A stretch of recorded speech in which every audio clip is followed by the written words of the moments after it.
முதல் தேவனுடைய தலைப்பு தேவனுடைய சத்தம் கேட்டு எழும்புதல். காட்சி 1. சவுல் மக்களை துன்பப்படுத்தி நிருபங்களை வாங்குதல். நாம் என்ன செய்ய வேண்டும் என்றால், நீர் ஆலயத்தில் வந்திருக்கிறது மிகவும் சந்தோஷம். இன்னைக்கு கர்த்தருடைய சத்தத்தை கேட்கிறதால நாம் என்ன செய்யணும்? எழுந்து நாம் என்ன செய்யணும்? பிரகாசிக்க வேண்டும்.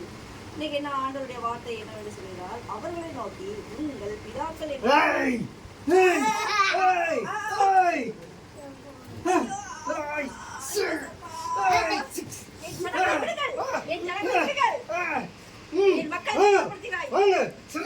அடைச்சு வைக்கிறேன். வாங்க வாங்க, உள்ள போங்க,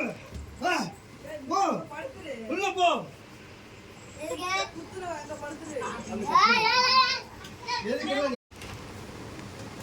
பிரதான ஆசாரியே, நான் உள்ளே வரட்டுமா? வாருங்கள். சபை மக்களை துன்புறுத்தி நிருபங்களை வாங்கிக் கொள்ளுங்கள், கொலை செய்யுங்கள். உத்தரவு. காட்சி 2. சவுல் பிரயாணம் பண்ணி கொண்டிருக்கும் போது தேவ சத்தம் கேட்பது.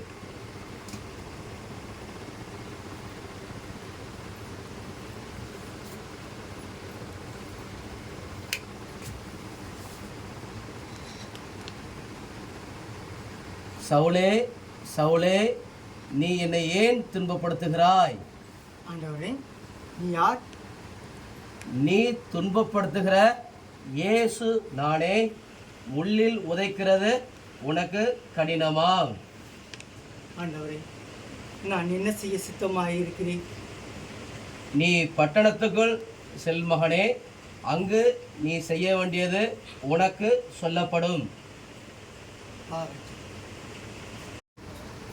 காட்சி 3. சவுல் பார்வை இல்லாமல் 3 நாள் பிரயாணம் பண்ணுதல்.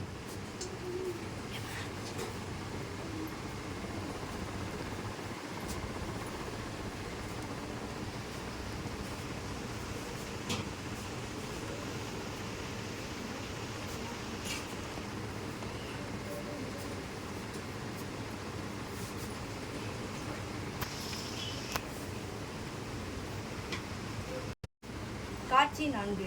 அனனியாவுக்கு கர்த்தர் தரிசனமாகுதல்.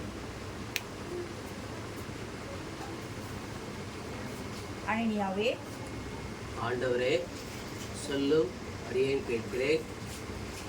நீ எழுந்து நேர்த்தெரு எண்ணப்பட்ட தெருவுக்கு போய் யூதாவில் இருக்கிற தர்சு பட்டணத்தினாகிய சவுல் என்னும் பேருள்ள ஒருவனை தேடு. அவன் இப்பொழுது ஜெபம் பண்ணுகிறான். அனனியா என்னும் பேருள்ள ஒரு மனுஷன் தன்னிடத்தில் வரவும் தான் பார்வை அடையும்படி தன்மேல் கை வைக்கவும்.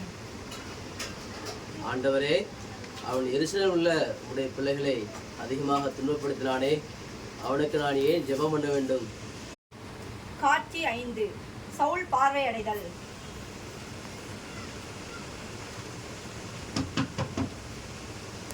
யார்?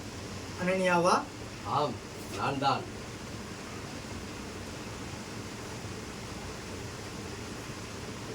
சவுலே, அன்புள்ள ஆண்டவரே, சவுலுக்கு பார்வையடையும்படி உதவி செய்வீராக.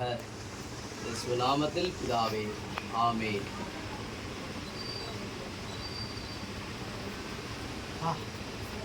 எனக்கு கண் தெரிகிறது. ஆண்டவர் என் கண்களை திறந்தார். கர்த்தருக்கு ஸ்தோத்திரம். காட்சி 6. சவுல் பவுலாக மாறி தேவனுடைய சத்தத்தை கேட்டு பிரசங்கம் பண்ணுகிறார். அன்பான தேவனுடைய பிள்ளைகள், நான் மனம் திரும்பி தேவ சத்தத்தை கேட்டு பார்வையடைந்தது போல நீங்களும் தேவ சத்தத்தை கேட்டு மனம் திரும்பி பார்வையடையுங்கள். பரலோக ராஜ்யம் சமீபமாய் இருக்கிறது. சவுல் பவுலாக மாறி தேவனுடைய சத்தத்தை கேட்டு மனம் திரும்பி அநேக நிருபங்களை எழுதினார்.